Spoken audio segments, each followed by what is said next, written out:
Assalamualaikum warahmatullahi wabarakatuh.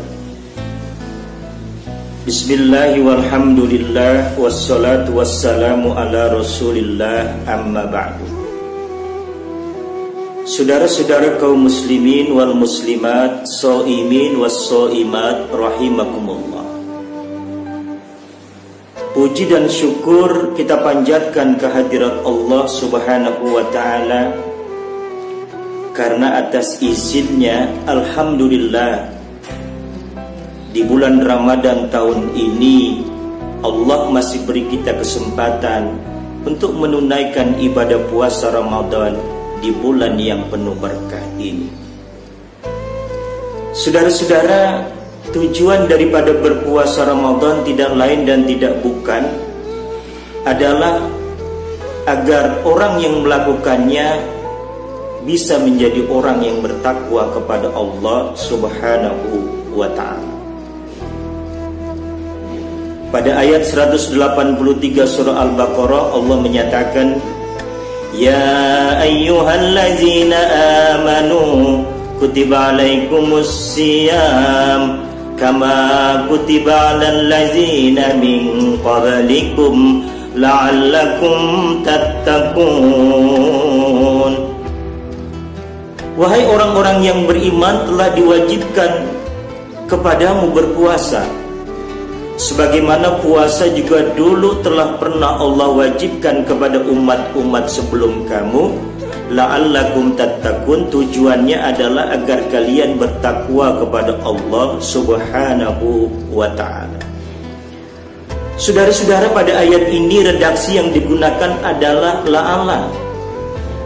La'alla itu dalam gramatika bahasa Arab adalah sebuah ungkapan yang digunakan untuk menyatakan harapan yang mungkin terjadi. Tapi saudara-saudara, kalau untuk menyatakan harapan yang tidak mungkin terjadi, dalam bahasa Arab redaksi yang digunakan adalah laita. Misalnya ada sebuah syair berbahasa Arab menyatakan, Laita syababu ya'udu yauman. Duhai, alangkah inginnya jika masa muda itu bisa kembali satu hari saja. Ini karena masa muda tidak mungkin lagi datang menyapa kehidupan kita, maka dalam redaksi syair tadi, redaksi yang dipilih untuk digunakan adalah laita. Saudara-saudara kaum muslimin rahimakumullah, oleh karena yang digunakan adalah la'alla, maka tidak otomatis orang yang berpuasa itu akan bisa menjadi orang yang bertakwa kepada Allah Subhanahu wa ta'ala. Tapi mungkin dia bertakwa, tapi boleh jadi dia juga tidak bisa menggapai derajat takwa kepada Allah Subhanahu wa ta'ala.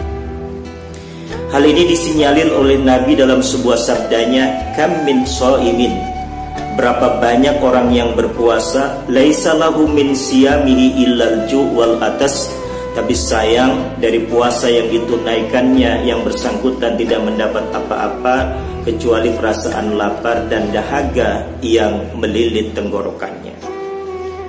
Saudara-saudara, oleh karena itu harapan kita dengan puasa yang kita tunaikan, kita bisa menggapai sebuah progresivitas, sebuah kemajuan dari kondisi belum bertakwa menjadi orang yang lebih bertakwa kepada Allah, dari orang yang belum baik menjadi orang yang lebih baik lagi di mata Allah dan di mata manusia sesama kita. Saudara-saudara, pada puasa ini Allah memberi rasa kepada kita betapa tidak enaknya lapar dan betapa juga tidak enaknya haus. Oleh karena itu saudara-saudara, setelah kita mengalami sendiri betapa tidak enaknya kondisi lapar dan haus itu, maka bagi orang yang berpuasa mestinya tumbuh sebuah kepedulian sosial untuk membantu orang-orang yang secara ekonomi berada pada kondisi yang kurang menguntungkan. Saudara-saudara, puasa kita di tahun ini itu seiring kita mengalami sebuah pandemi COVID-19 yang melanda seluruh dunia termasuk negara kita, Dan kita tahu tahun ini banyak orang yang kehilangan pekerjaan, banyak orang yang susah mendapatkan nafkah untuk kehidupannya sehari-hari. Maka dengan puasa yang kita tunaikan, tumbuh keinginan kita untuk membantu sesama, untuk mengurangi beban kehidupan yang mereka alami. Saudara-saudara, Nabi kita menyatakan, ma'amana bi, tidaklah sempurna iman seseorang kepadaku, man batas sab'ana wa jaruhu ja'iun ila jambihi wa huwa ya'lamu bihi. Tidak sempurna iman seseorang kepadaku manakala dia di satu malam bisa tidur dengan nyenyak, sementara ada tetangga sebelahnya yang justru sebaliknya tidak bisa tidur lantaran dia sangat lapar, tetapi yang bersangkutan tidak membantunya padahal dia tahu kondisi tetangganya itu. Saudara-saudara kaum muslimin wal muslimat, kita berharap dan berdoa mudah-mudahan Allah subhanahu wa ta'ala menerima ibadah puasa Ramadan yang kita tunaikan tahun ini, sehingga kita benar-benar bisa diantarnya lewat puasa ini menjadi hamba yang bertakwa kepada Allah subhanahu wa ta'ala, yang balasannya tidak lain dan tidak bukan adalah hidup bahagia kita nanti insyaallah di dalam surga Allah subhanahu wa ta'ala. Sekian dan demikian, billahi taufiq wal hidayah. Wassalamualaikum warahmatullahi wabarakatuh.